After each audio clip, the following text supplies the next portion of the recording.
baru mengetahui hal tersebut. Saya belum menerima, apalagi memaafkan. Apakah doa atau keinginan saya terhalang karena hal tersebut, Pak Ustadz? Tidak ada yang terjadi di alam semesta ini di luar kuasa Allah.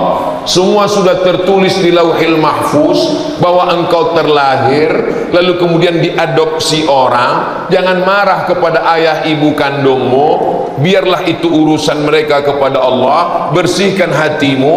Ini ayah kandungmu, ini ibu kandungmu, kau lahir dari rahimnya. Ini ibu angkatmu, kau lahir dari hatinya.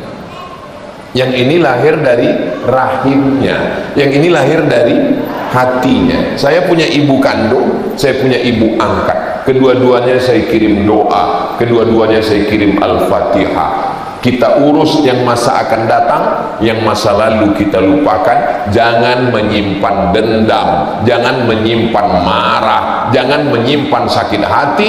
Kalau disimpan, dia akan mengkristal menjadi diabetes meletus, asam urat, darah tinggi, jantung koroner, mati. Mudah-mudahan Allah membersihkan hati kita semua, insya Allah. Amin. Ingat pesan Habib Salim, senyumin aja. Ketemu dengan ibu kandung, hai mama.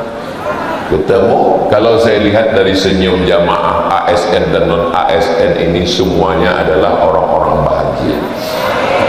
Ustaz tahu dari mana? Dari senyumnya. Karena kalau nggak bahagia, nggak mungkin senyumnya bisa selepas ini. Orang kalau banyak masalah itu senyumnya tertahan, keluar dikit aja.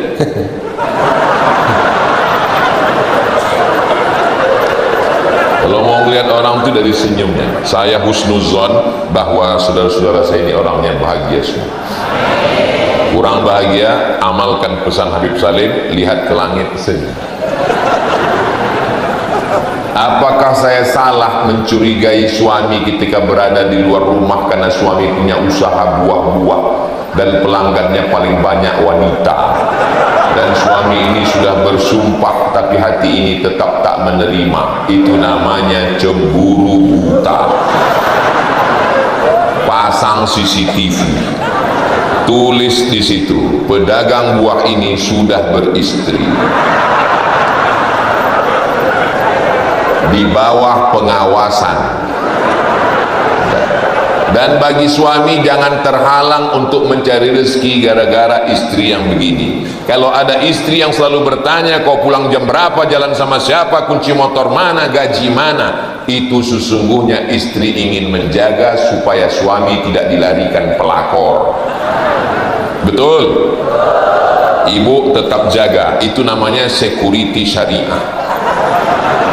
Suami yang punya istri menjaga, maka kalau ada istri yang model begini, selalu bertanya, selalu mengawasi, dia bukan benci, dia sayang dengan kalian. Istri yang model begini jangan dikubur sebelum mati. Kami semua mendoakan bersama Habib dan ulama supaya keluarganya sakinah mawaddah warahmah. Karena kalau terus dalam cemburu buta, itu hanya akan merusak hati dan perasaan. Saya bilang sama ustazah, saya pergi hari Kamis, Jumat, Sabtu, Ahad, Senin baru di rumah. Saya di rumah hari Selasa, Rabu, Kamis. Dan di pengajian itu paling banyak ibu-ibu. Saya naik pesawat, ada pramugari, banyak orang minta foto, tapi jangan kau pedulikan, karena hatiku hanya ada kamu, saya.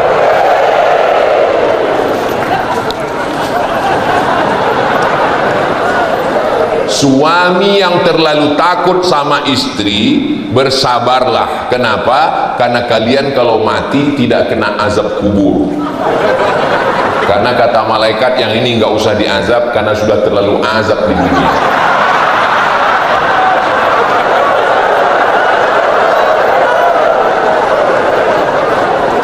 Apa hukumnya mendapat jabatan karena kedekatan dengan penguasa? Maka orang berkhianat dia dituntut Allah di hadapan Allah Subhanahu wa taala ketika datang sahabat Nabi namanya Abu Zar Al-Ghifari minta diangkat menjadi amil zakat. Kata Nabi, innaka la dhaif, kamu orangnya lemah, untuk menjadi amil zakat ini perlu kekuatan, berikanlah kepada orang yang layak supaya amanah. Insyaallah saya yakin husnuzon pemimpin kita adil dan amanah insyaallah. Bagaimana dengan orang yang membayar ar-rashi wal murtashi, orang yang menyogok dan yang disogok? La'ana Rasulullah sallallahu alaihi wasallam, dilaknat Allah dan dilaknat Rasulullah sallallahu alaihi wasallam. Maka ustaz menyampaikan dalam rangka amar ma'ruf nahi munkar. Ini kalau dilihat kertasnya ini sampai sholat Jumat baru selesai. Saya pemuda usia 23 tahun, saya tahu, kelihatan dari tulisannya. Baru saja memutuskan hubungan saya yang haram, alhamdulillah. Tapi saya sangat sayang, na'udzubillah.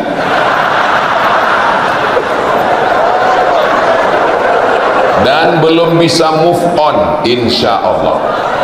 Juga sering sakit hati karena melihat sosial medianya seperti cuman saya yang hijrah. Putuskan, jangan lagi intip-intip FB-nya, jangan lagi lihat-lihat Instagramnya. Kalau mau lihat Instagram, lihat Instagram Ustaz Abdul Somad Official. Jangan lagi tengok-tengok, putuskan.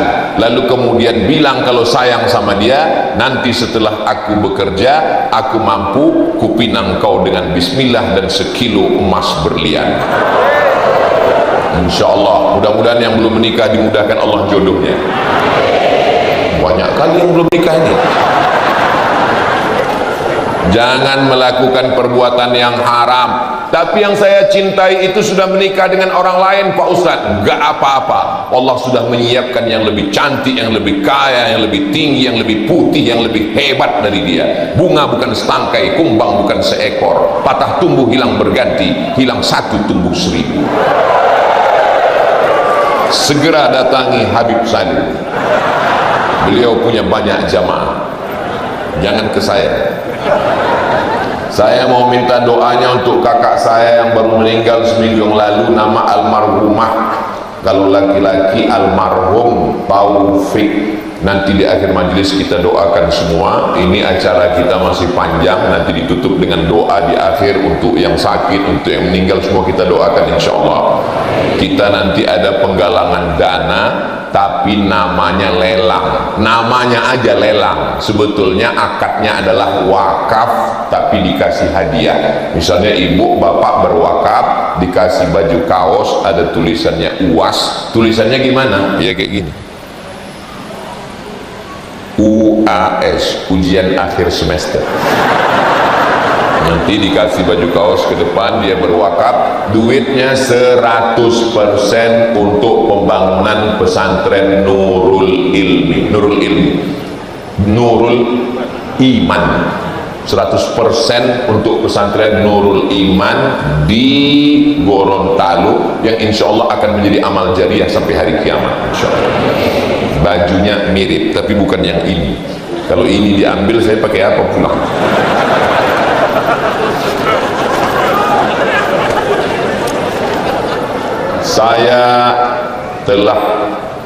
Saya dituduh berbuat santet. Apa yang harus saya lakukan untuk membuktikan perbuatan yang tidak saya lakukan? Lapor ke Pak Wakapolres.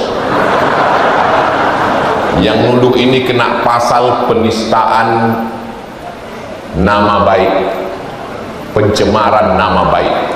Siapa yang kena fitnah-fitnah, segera lapor, mumpung kita masih dekat. Nanti payah kalau di kantor. Bagaimana jika saya bersumpah menjunjung Al-Quran? Apakah hal tersebut dibenarkan dalam Islam? Orang sekarang gak percaya sumpah, dia lebih percaya polisi. Kalau kita sumpah, nanti dia akan ngomong berkelit begini, begitu, begono. Lapor ke polisi, nanti akan di BAP, yang memfitnah akan kena pasal, kena di pengadilan selesai. Al-Hakim yarfa'ul khilaf, pemerintah yang mengangkat khilaf. Nah, jadi ibu kalau ada diejek orang, dinista orang, jangan segan-segan, lapor segera. Siap lapor? Waspada. Bagaimana hukum dalam Islam mengenai yang percaya dan meyakini hal-hal yang gaib dari dukun atau orang pintar? Man ata kahinan, siapa yang datang ke dukun, fasaddaqahu bima yaqul, percaya pada ucapan dukun, falam tuqbal lahu salatun arba'ina lailah, tidak diterima salatnya 40 hari 40 malam. Hadis yang kedua, man ata kahinan au arrafan, siapa yang datang kepada dukun atau peramal, fasaddaqahu bima yaqul, percaya kepada ucapan dukun atau peramal, faqad kafara bima unzila ala Muhammad, maka dia sudah kafir. Jangan percaya kepada dukun, karena dukun berkawan dengan setan. Dukun-dukun ternyata ketika dukun-dukun ini ditantang oleh pesulap merah, mereka tidak menyantet. Ikut beritanya, mereka tidak menyantet, mereka lapor ke polisi juga. Oleh sebab itu maka mereka ini mesti diajak bertaubat. Pada masa Umar bin Khattab diadakan razia, satu hari pernah dipancung 3 dukun, pancung kepalanya. Setuju dukun dipancung? Takut kelihatannya kena santet.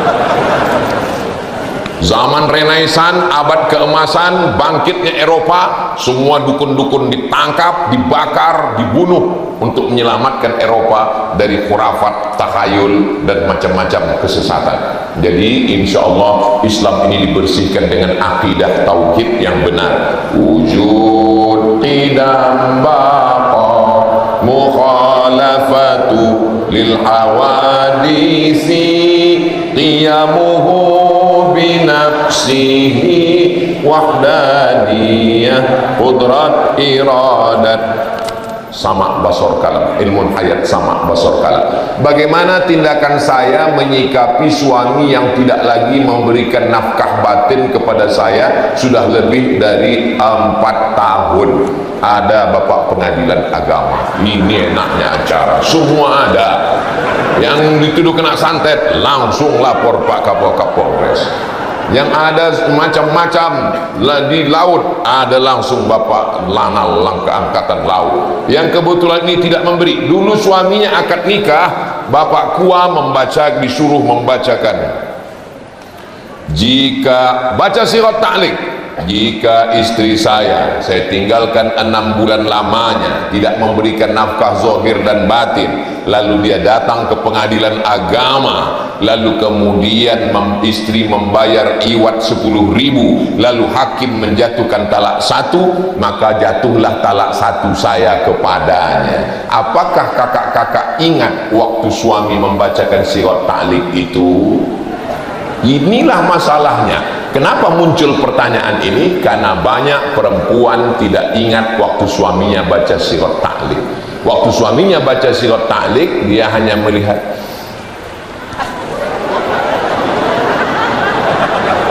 Makanya habis akad itu dengarkan baik-baik.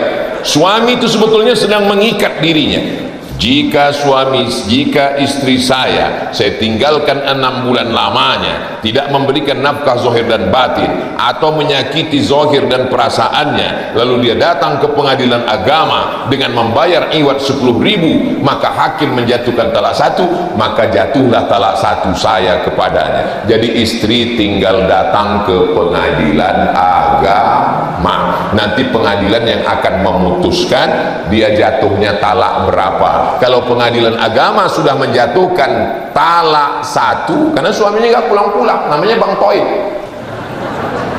Setelah keluar talak 1, keluarlah sertifikat cerai, lalu setelah itu lanjutkanlah kehidupan. Tapi kalau masih sayang sama dia, tunggu dia pulang, maafkan dia, mudah-mudahan dapat pekerjaan, bina dengan suasana yang baru, mudah-mudahan menjadi keluarga yang sakinah mawaddah.